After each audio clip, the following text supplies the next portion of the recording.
ইমাম মালিক রাহমাতুল্লাহ আলাইহি জীবনী পড়তে গিয়ে একটা কাহিনী পেয়েছি, আমি শিক্ষার জন্য কয়েক মিনিটে বলছি।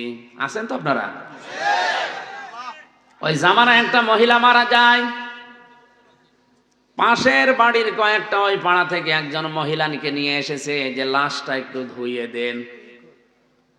একজন মেয়ে লোককে ধোয়ানোর জন্য আর একজন মেয়ে লোক লাগবে না? চারিদিকে ঘিরে দিয়ে যখন তাকে পরীক্ষা নিরীক্ষা করে পুরা শরীরকে পবিত্র করার জন্য পেটে চাপ দিলেন, পায়খানা প্রসাব বের হয় কিনা এটা পবিত্র করার জন্য তার শরীরের কাপড়গুলো সরানোর পরে এই মহিলা একটা মন্তব্য করে ফেলেছিল। খুব ভালো করে খেয়াল করে শোনেন। মন্তব্য করার সময় হাতটা লাগিয়েছে ওনার রানের উপরে, পায়ের নিচে যে রান আছে রানের উপরে যে হাত লাগিয়েছে, হাত গেছে আটকিয়ে, আর খুলতে চায় না। প্রায় অর্ধেক বেলা চলে গেল, হাত খোলে না, চামড়ার সাথে এই চামড়া অ্যাটাচড হয়ে গেছে, একেবারে সিমেন্টের মতো লেগে গেছে। এলাকায় যে ইমাম আছে তাকে জিজ্ঞাসা করছে কি করা যায়। উনি ফতোয়া দিলেন, এক কাজ করেন, জীবিত মানুষদের তো আর হাত কেটে ফেলা যাবে না, ওই মহিলা যে মারা গেছে তার ওই জায়গা থেকে কেটে বাদ দিয়ে দেন। কিন্তু যার বউ মারা গেছে ওই স্বামী বলছে না, আমি এটা হতে দেব না। আমার বউ ভালো মানুষ ছিল, আমার বউ নেককার মহিলা ছিল, তাকে আমি এই কাজ, তার শরীর এখন মারা গেছে, শরীরের চামড়া আমি কাটতে দেব না। দরকার হয় আপনি এই মহিলার হাত কেটে ফেলেন।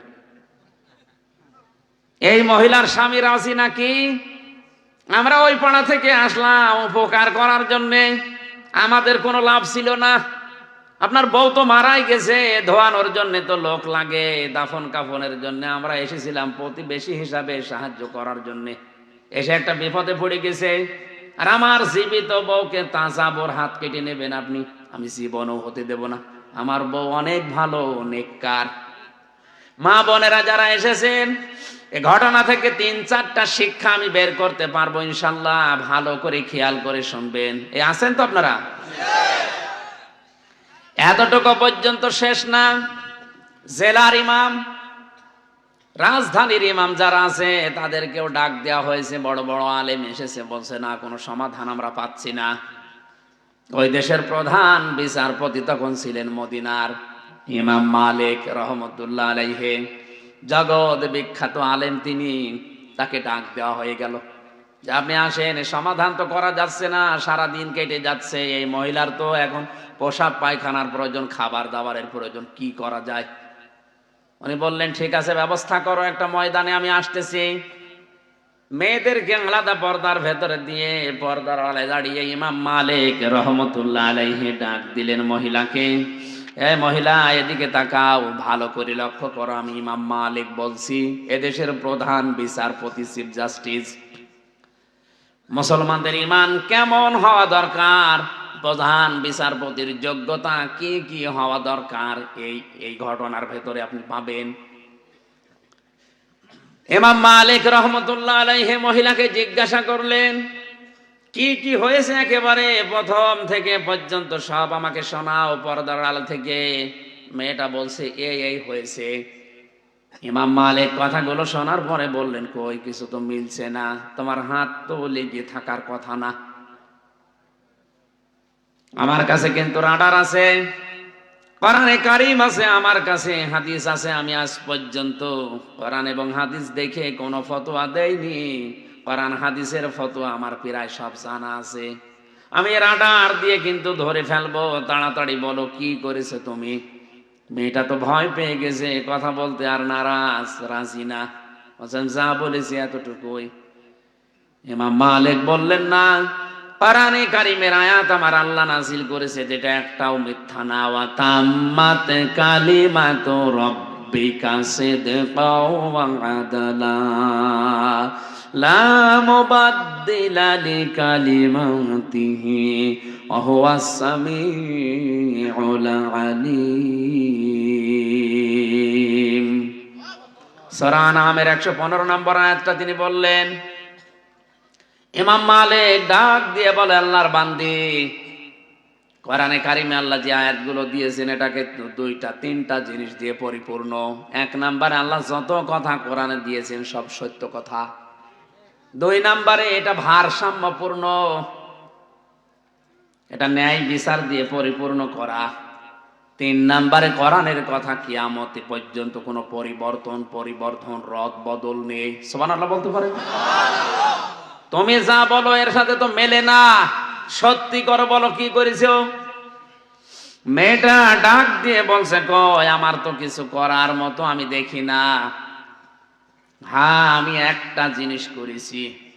আমি যখন তার কাপড়টা তুললাম শরীর থেকে, পায়খানা প্রসাব পরিষ্কার করার জন্য কাপড় যখন লজ্জা স্থান থেকে সরিয়েছি, তখন তার এই রানের উপরে যে হাত রেখেছিলাম এই সময় একটা মন্তব্য করেছিলাম। মন্তব্যটা কি? যে এই মহিলার সাথে আমি একজন পুরুষ মানুষকে হেঁটে যেতে দেখেছিলাম। ওই দিন থেকে আমার মনের ভেতরের উপর একটা খারাপ ধারণা ছিল, তুমি উপরে উপরে খুব ভালো মানুষ মনে করো, তোমার সাথে একটা পুরুষকে আমি হেঁটে যেতে দেখেছি, অথচ ওই পুরুষটা কে ছিল আমি ওটা জানতাম না। এটা আন্দাজে কাউকে দেখে আশেপাশে ধারণা করা। একটা মানুষ হেঁটে যাচ্ছে, তার পাশে যদি মহিলা থাকে, ওটা তো তার বোনও হতে পারে, মাও হতে পারে, খালাও হতে পারে। কথা বলে না কেন? আমি এই যে ধারণাটা তার প্রতি করলাম, একটা নিক্ষেপ করলাম ধারণা। ইমাম মালিক বলেন আমার কাছে রাডার তো এইটা, আমি এতক্ষণ মেলাতে পারছিলাম না। সূরা নিসার 112 নম্বর আয়াত আমার জানা আছে, ওয়া মাইয়া কাসাবা খাতিয়াতান আও ইসমান সুম্মা ইয়ারমি বিহি বারিয়ান ফাকাদ ইহতামালা বুহতানা ওয়া ইসমাম মুবিনা। আল্লাহ পাক বলেন দুনিয়ায় এমন অনেক মানুষ আছে নিজে অন্যায় করে, নিজে খারাপ কাজ করে, আর এই অন্যায়টা একটা ভালো মানুষের উপরে চাপিয়ে দিয়ে নিজে ভালো সাজে। এই লোকটা যেন প্রকাশ্য পাপের বোঝা বহন করে নিয়ে বেড়াচ্ছে। তুমি নিজে হয়তো এরকম কোন কাজ কারবার করে বেড়াও, আর এই লোক এই মহিলার উপর একটা খারাপ ধারণা করে এক ধারণা নিক্ষেপ করলে, এই কারণে আল্লাহ তোমার শাস্তি দেওয়ার জন্য ব্যবস্থা করেছে। দ্বিতীয় নাম্বার আয়াতটাকে শোনালেন সূরা নিসার 2 নাম্বার আয়াত, সূরা নূরের 4 নাম্বার আয়াতটা, ওয়াল্লাযীনা ইয়ারমুনাল মুহসানাতি সুম্মা লাম ইয়াতু বিআরবা'াতি শুহাদা ফাজলিদুহুম ইলা আখির আয়াত। আল্লাহ পাক বলেন কোন মানুষ যদি কোন নেককার নিরপরাধ মহিলার উপরে জেনার তহমত দিয়ে দেয়, খারাপ ধারণা করে, আর যদি 4 জন সাক্ষী হাজির করতে না পারে, তাহলে তারে 80টা বেত্রাঘাত করো। কয়টা? 80টা বেত্রাঘাত করা লাগবে তাকে। আর জীবনে তার কোনো সাক্ষী এই পৃথিবীতে কবুল করা হবে না, গ্রহণ করা হবে না, আর সাক্ষী নেওয়া হবে না। আজ বাংলাদেশে এই আয়াতগুলো যদি রাষ্ট্রীয়ভাবে, পারিবারিকভাবে, সামাজিকভাবে আমরা বোঝাতে পারতাম আর কায়েম করে দিতাম, এই দেশে মিথ্যা মামলায় কোনো মানুষ জেলে থাকতো না। আন্দাজে ধারণা করে গায়েবী মামলা দিয়ে ওরে আপনি জেলে রেখে দিয়েছেন, হঠাৎ ধরে নিয়ে বলছে চল, কি তুই গাছ কেটেছিস, অথচ গাছ কাটা কেউ জানেই না।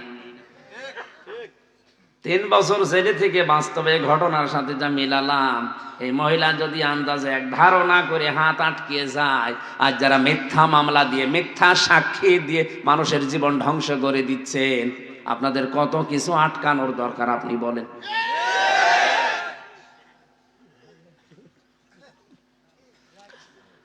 ইমাম মালিক রাহমাতুল্লাহ আলাইহি বলেন, আল্লাহর বান্দি, আমার কাছে 2 নাম্বারের সাক্ষী আছে। 2 নাম্বারের রাডার হচ্ছে নবীর হাদিস, মান সালিমাল মুসলিমুনা মিন লিসানিহি ওয়া ইয়াদিহি।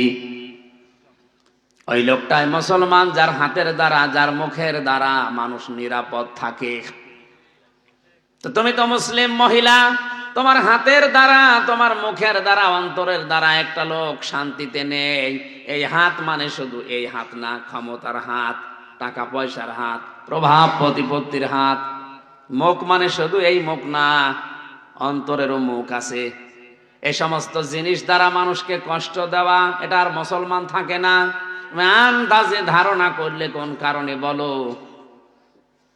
তুমি যদি সঠিক জবাব দিতে না পারো, আর 4টা সাক্ষী যদি জোগাড় করতে না পারো এই মহিলার উপরে যে তহমত দিয়েছো, আন্দাজে মিথ্যা মনে করে তোমার এই মহিলার সাথে জীবিত মাটি দেওয়া হবে এবং কোনোদিন আর এ পৃথিবীর মুখ আর দেখা হবে না। মহিলা তো কান্নাকাটে আরম্ভ করেছে, আমারে বাঁচান। আল্লাহ রাব্বুল আলামিন বলেন, আয-যানিয়াতু ওয়াজ-যানি ফাজলিদু কুল্লা ওয়াহিদিম মিনহুমা মিয়াতা জালদা ইলা আখিরি আয়া। সূরা নূরের 2 নম্বর আয়াতে এত কথা ব্যাখ্যামূলক এখানে আছে। আমি তাড়াতাড়ি করছি খুব সামারাইজ করার জন্য। ইমাম মালিক যখন এতগুলো কথা বললেন যে 80টা বেত্রাঘাত তোমাকে এখন করা হবে, আন্দাজে এই নিষ্পাপ মহিলার উপরে, নিরপরাধ একটা মুহসিনা নারীর উপরে অপবাদ দেওয়ার কারণে তোমারে আমি 80টা বেত্রাঘাত কোরআনের আইন দিয়ে আমি আদেশ দিয়ে দিলাম। 1টা 2টা করে প্রধান বিচারপতির কথা শুনে জল্লাদ যে আছে বেত চালাচ্ছে চামড়ার চাবুক দিয়ে। 1টা 2টা করে বেত মারতে মারতে মহিলা প্রায় নিস্তেজ হয়ে গেছে। 79টা হয়ে গেছে, কিন্তু হাত খোলে না, হাত। ইমাম মালিক চিন্তা করলেন, কোরআনে কারীম দিয়ে যদি কোনো পাপের বিচার করা হয়, আর বিচারটা যদি দুনিয়াতে হয়ে যায়, কিয়ামতের দিন আল্লাহ ওই পাপের জন্য ডবল করে আর বিচার করবে না। বিচার তো প্রায় শেষ। 79টা হয়ে গেছে, আর মাত্র 1টা আছে। জল্লাদ থেমে গেছে, হুজুর কি করব, আর মাত্র 1টা বেত আছে। এখন যদি এটা মারার পরে হাত না খোলে, মহিলাকে জীবিত কবর দিয়ে দেওয়া লাগবে, কোনো উপায় নেই। ইমাম মালিক বললেন, দাঁড়াও। অনেকক্ষণ পর্যন্ত চিন্তা করলেন, কেন হচ্ছে না, কেন হচ্ছে না। কোরআনে কারিমের আয়াত তো মিথ্যা হওয়ার কথা না। আল্লাহ 80টার কথা জানিয়েছেন, একা 80টা না। কয়টা? 80টা বেত্রাঘাতের কথা আছে। মুহসিনা নিরপরাধ নিষ্পাপ যে মহিলা অজ্ঞ, জানে না কিছু সে বিষয়, আন্দাজে তার উপরে যদি কোনো সেনার তহমত কেউ দেয়, আজ ধর্ষণ মামলা মিথ্যা দিয়ে কত মানুষকে আপনি জেলে পাঠাচ্ছেন, আপনি চিন্তা করেছেন? আমার তো মনে হচ্ছে বাংলায় হাজারো ম্যাজিস্ট্রেট, হাজারো জজ, হাজারো বিচারপতি এই ঘটনার সাথে মিলিয়ে ওরা ধরা খেয়ে বসে আছে। 79টা হওয়ার পরে বললেন, একটু থামো দেখি কোরআনে কারিমে আর কোন বিষয়ে কোনো বিচার ব্যবস্থা আছে কিনা, কোনো ফায়সালা আছে কিনা দেখি। দেখতে দেখতে তিনি আর পেলেন না, চিন্তা করলেন না, কোরআন মিথ্যা হওয়ার কথা না। জল্লাদকে বললেন, ঠিক আছে, বাকিটা মারো, যা হয় হবে। 80টা যখন শেষ, সঙ্গে সঙ্গে হাত ছুটে গেছে।